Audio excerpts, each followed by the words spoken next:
Olá, buscadores. Estamos iniciando mais uma edição do programa Leituras para Viver Melhor, programa produzido em parceria da Editora Teosófica com a TV Suprem. TV Suprem, que é o canal de comunicação da União Planetária, canal 2 da NET em Brasília. E se você estiver acompanhando aí pelas redes sociais, Spotify, YouTube, não deixe de curtir o vídeo, se inscrever no canal. Assim você nos auxilia a produzir cada vez mais conteúdo de qualidade para todos que nos assistem e nos ouvem. E hoje iremos conversar um pouquinho com o Edson Guzella Júnior. Tudo bem, Edson? Seja bem-vindo. Sim, bom dia, Charles. Obrigado pelo convite. Nós que agradecemos, né, a sua disponibilidade em conversar conosco novamente. O Edson já esteve aqui em outras oportunidades.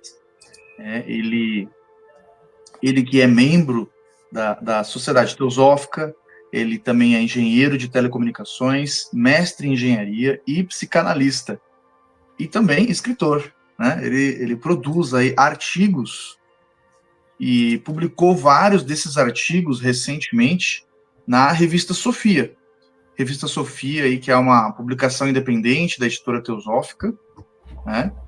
E hoje o tema, ele está ali, ó, ele acabou de ganhar mais uma capa da Revista Sofia, ele já teve alguns artigos, né, que ganharam destaque na capa da revista, ele já teve alguns artigos publicados na revista. Nós gravamos aqui por artigos sobre outros artigos que ele publicou também. Tem esses episódios, estão disponíveis aí no canal da TV Suprem, no YouTube, também no canal da Editora Teosófica e também no nosso podcast no Spotify. Revista Sofia aí é uma edição da Editora Teosófica, uma publicação da Editora Teosófica, tem mais de 20 anos, mais de 100 exemplares, pode ser adquirida os exemplares avulsos ou assinatura, receber na sua casa a cada 2 meses uma nova edição, e também tem a assinatura digital, onde se pode acessar todos os mais de 100 exemplares na tela do seu dispositivo móvel, ou também dá para fazer as 2 assinaturas aí com desconto especial, né? E ter acesso a todas as revistas e também receber na sua casa. Então, o artigo que ele publicou agora na revista 111 chama-se A Espiritualidade da Nossa Época. Edson, então, os seus artigos, né, eles costumam dialogar entre eles, né? Eu vi que você está criando ali um multiverso ali dos artigos, que eles têm conexão, né? Eles têm conexão ali, um artigo está dialogando com o outro, e você fala muito, você usa muito, então, esse argumento, né, das teorias de lógica com os ensinamentos espirituais, principalmente do Oriente. E nesse artigo você faz várias afirmações. Eu gostaria que você explicasse, né, para quem está nos assistindo. Uma afirmação que você faz logo no início do artigo é que hoje haveriam mais seres despertos do que já houve no passado. Eu gostaria que você dissesse por que você faz essa afirmação, né? Será que isso tem relação com a população da humanidade que aumentou, ou os motivos são outros? Olha, é difícil dizer os motivos, tá? A gente parte de uma constatação. E da onde vem essa constatação, né? Na verdade, assim, a gente tem uma quantidade, eu vou usar o termo grandes hoje, de mestres espirituais, eu vou dizer assim, que estão divulgando essa mensagem pelas mídias, tá? Normalmente, eu vou dizer, eu acompanho pelo YouTube, tá? Mas eles estão presentes em todas elas, né? E fazem seus seminários e tudo mais. Então, o que a gente vê por esses vídeos, né? Quer dizer, são pessoas que elas estão despertas, tá? E depois a gente vai dizer o que significa isso, né? E a gente vê, assim, do público que acompanha e tudo mais, né? Que a pessoa acorda, quer dizer, acorda para a realidade de quem ela realmente é, tá? Ou seja, ser consciente. Então, tem diversas maneiras de dizer disso, né? Mas, então, a gente vê isso. E, mais do que isso, né? Se a gente pega na literatura espiritual, tá? Alguns mestres do passado meio que anunciaram isso, que esse seria um período de um grande despertar e tudo mais, tá? Então, eu vou dizer, quando a gente junta aquilo que a gente já leu com aquilo que está aparecendo hoje, né? Você fala, bom, então é isso que está acontecendo, tá? Realmente, assim, tem muita gente, eu vou dizer, despertando para a sua real natureza.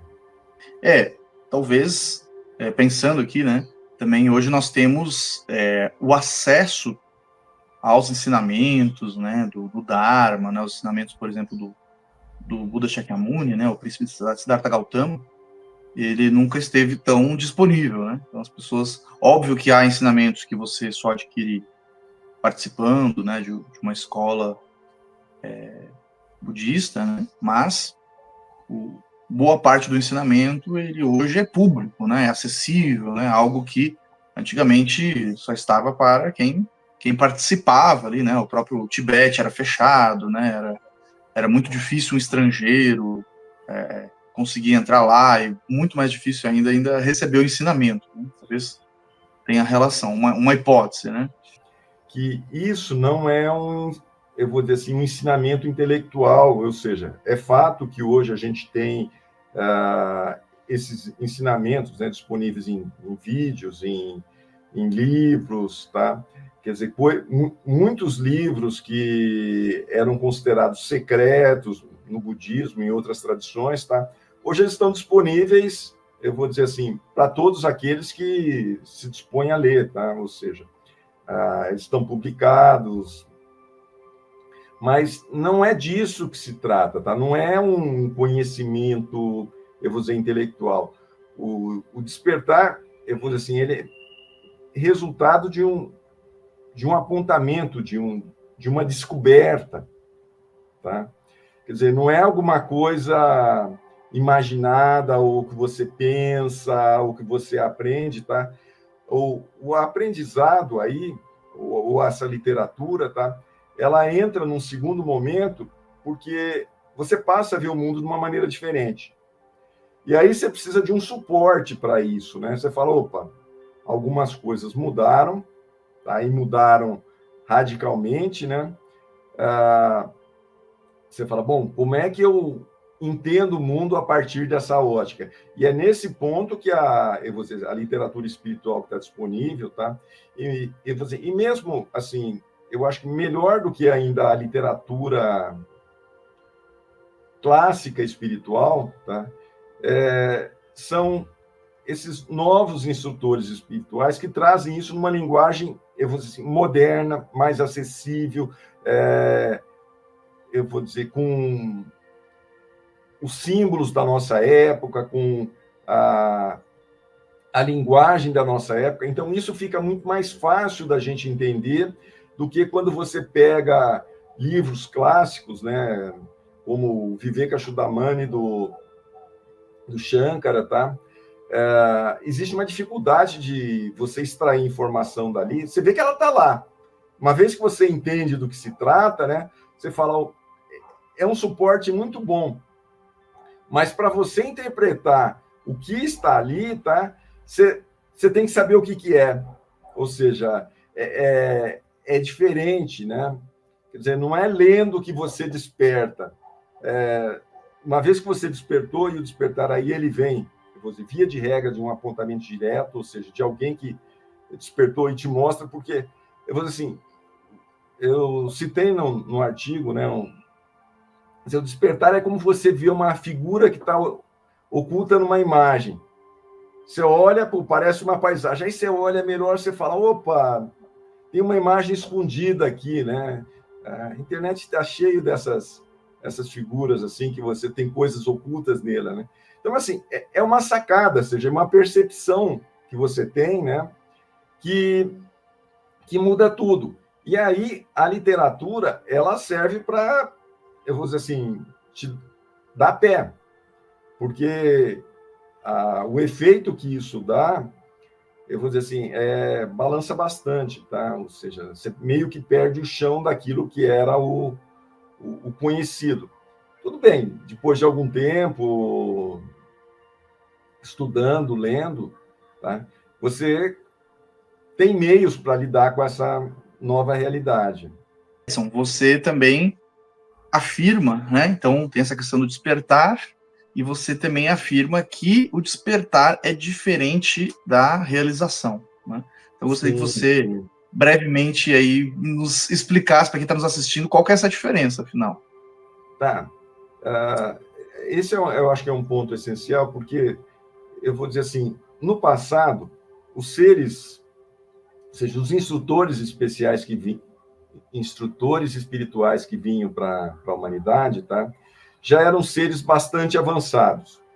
Então, o despertar se dava, eu vou dizer assim, relativamente numa idade jovem, né? E eu vou dizer assim, e quando eles despertavam para essa natureza, né? Eles estavam praticamente realizados. Por quê? Porque já eram almas assim, bastante evoluídas e que vieram aqui para uma missão, eu vou dizer assim, às vezes muito específica, muito bem definida, tá? A gente pode pegar aí, vou dizer, vários instrutores, eu acho que talvez um exemplo dos mais atuais é o Ramana Maharshi, o próprio Krishnamurti, né? Quer dizer, o Ramana Maharshi, ele teve as primeiras experiências dele, acho que aos 14, 15 anos, o Krishnamurti teve o despertar dele aí por volta dos 18, tá?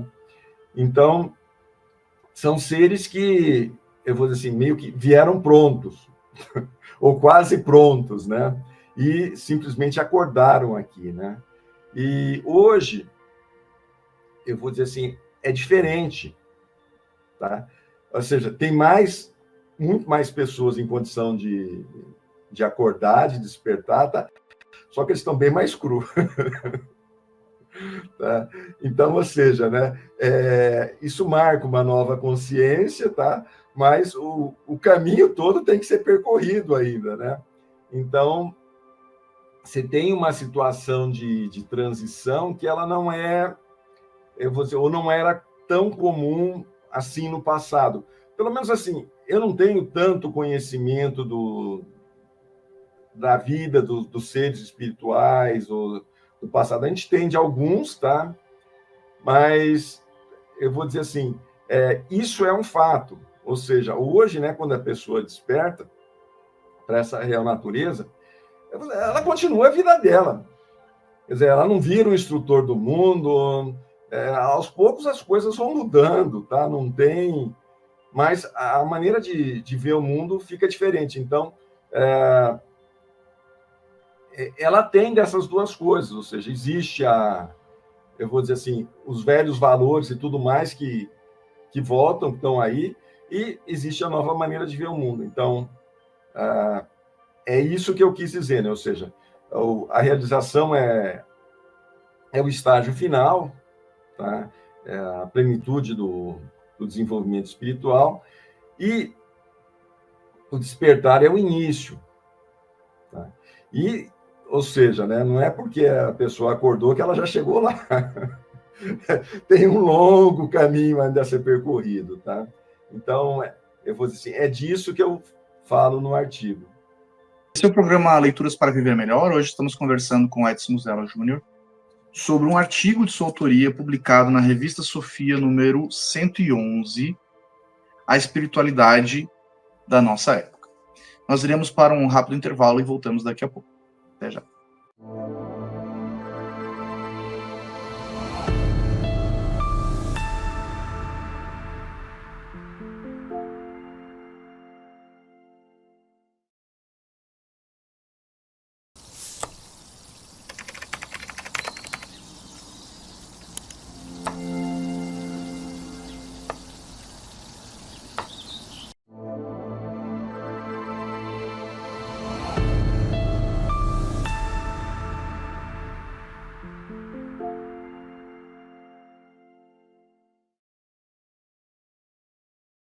Estamos de volta com o programa Leituras para Viver Melhor, hoje conversando com Edson Zella Júnior sobre um artigo de sua autoria, publicado na revista Sofia, número 111, A Espiritualidade da Nossa Época.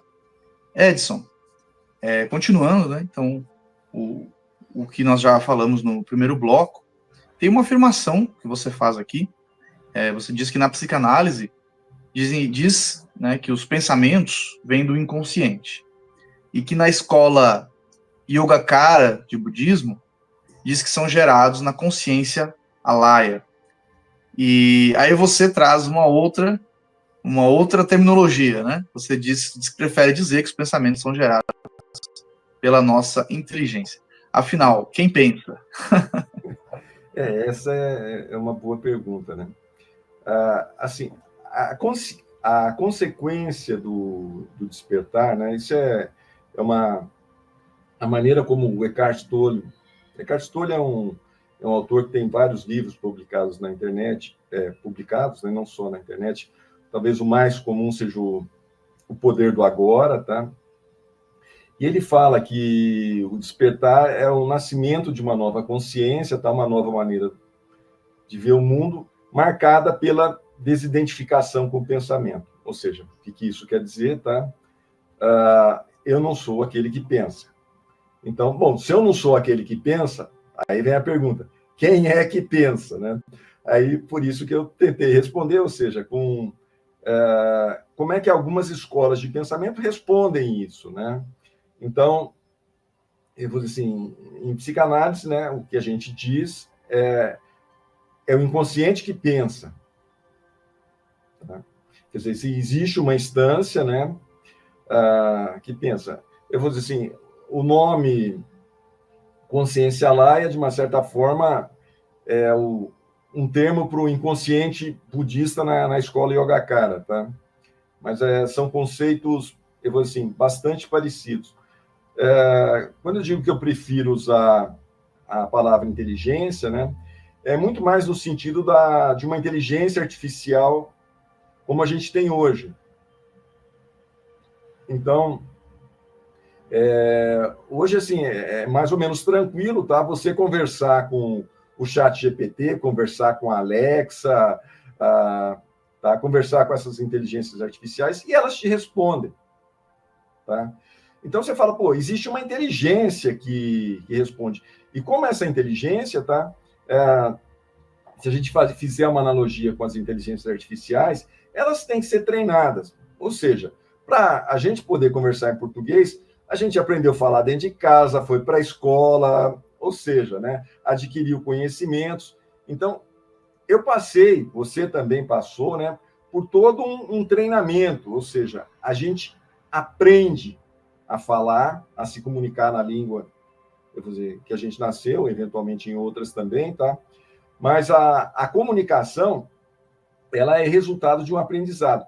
E, como tal, ela traz embutida, tá, todos os vícios e condicionamentos desse aprendizado. Então, quando eu digo, né, que existe essa desidentificação entre, vamos lá, o pensamento, né, e aquele que tem consciência do pensamento, eu vou dizer, é nesse sentido, né? Então, assim,